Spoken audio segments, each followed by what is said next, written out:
Hello, this is Lady Boulay, and I hope you're having a lovely day. Thank you for your support. Thank you for subscribing to the channel. Thank you for your comments, and thank you for your thumbs up. Thank you for all you do to support the channel. And yes, we are commanded to love one another, whether we want to or not, or whether we agree with each other or not. Well, by now, we've all heard about the devastating hurricane that hit Jamaica on October the 28th. It was devastating, and it has done almost irreparable damage to that island. According to news reports, entire towns were flattened. Communities like Blackwater and Middle Quarters were described as hell on earth after being ravaged by winds and floodwaters. Infrastructure collapsed, roads are blocked, traffic lights are destroyed, and power lines are torn down. Streets are turned into rivers, and satellite imagery showed entire neighborhoods swept away. Thousands of structures were reduced to rubble, displacing countless residents.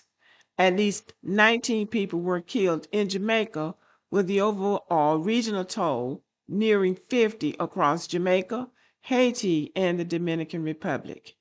Thousands were forced into shelters, and many remained isolated due to impassable roads. Networks are crippled, making it difficult to assess the full scale of the disaster.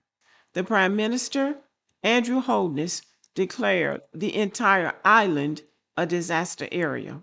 Now, there are Jamaicans on social media making videos ranting at Black Americans over some infraction that they claim Black Americans have committed.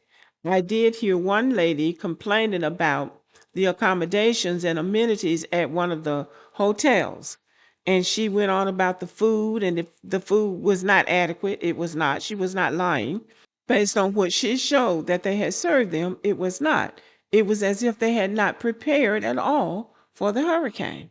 And the woman apparently was Bermudan, but they assume that everybody that comes on social media to say something are Black Americans. Now, we have to really assess the situation from a mature, emotionally mature, and intellectually mature standpoint. They are undergoing a devastation. They are traumatized. They are traumatized, and they are upset. You just heard the report that I just read. They are lashing out at somebody. And the only, I guess, convenient people that they feel they can comfortably lash out at without repercussions are Black Americans. So if they come across your timeline, and this is my advice, nobody asked for it, but this is my advice. Simply say, I'm sorry for what happened to your island, and I hope that everybody in your family is safe. Please say something along those lines. There's no point in bickering back and forth with them.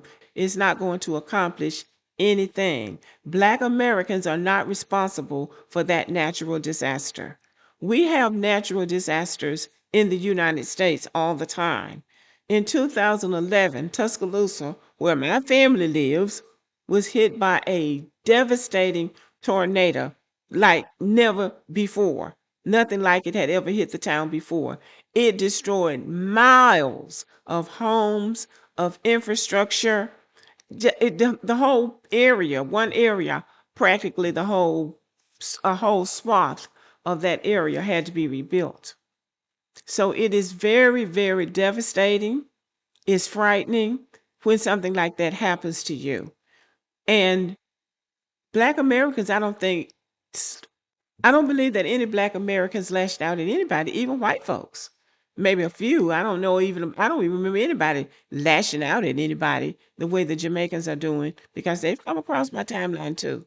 And I don't pay any attention to them. I'm just an elder in the Black American community. And I say what I feel like needs to be said at the time that it needs to be said. But this is not the time to rant and bicker with them. This is the time to just say something simple like, I'm sorry what happened, and I hope your family is okay, and I hope your island will be able to recover. Now, we live in a first world country, they say, and we know how difficult it can be to recover from a devastating tornado or hurricane or fire or mudslide or whatever happens that we have no control over. And it doesn't accomplish anything to attack other people. And Black Americans, they are talking about Black Americans being down there in those resorts. So on the one hand, they say Black Americans don't have passports and that we don't travel. But then on the other hand, Black Americans are the ones down there complaining about the accommodations. So which one is it? Both of those things can't be true. If we don't travel, then we're not down there. But, that's just a point I'm making. But the wisest thing to do is to not engage on a hostile or negative level, because that's what they want.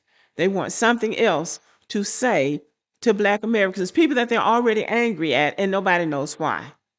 Nobody knows why. So they want to lash out at Black Americans because they're hurting. That's the bottom line. They're hurting and they want to lash out at somebody. So they're just using what they consider a safe target. And people are coming on there threatening about what all they gonna do to Black Americans. I mean, are you serious? Are you serious? All that energy needs to be put into trying to help the people on that island, because it was the worst hurricane that has hit in a century, and the worst that has ever hit Jamaica. So that's pretty tough. That's pretty tough. So anyway, that's all I've got to say about it. Just don't engage in a negative way, because it's not going to accomplish anything, and they're trying to make a little bit of change on the side. So just block them, or not interested. Do something like that. But just don't engage, because it'll disturb your spirit in the long run to get upset about somebody who is using you as a punching bag because they don't know what else to do. And that's really what it comes down to. So think about what I've said and give it some serious consideration, and consider not responding to them except to say, I'm sorry about what happened. The end. Okay, y'all know what you think about this. Thank you for listening and have a good day.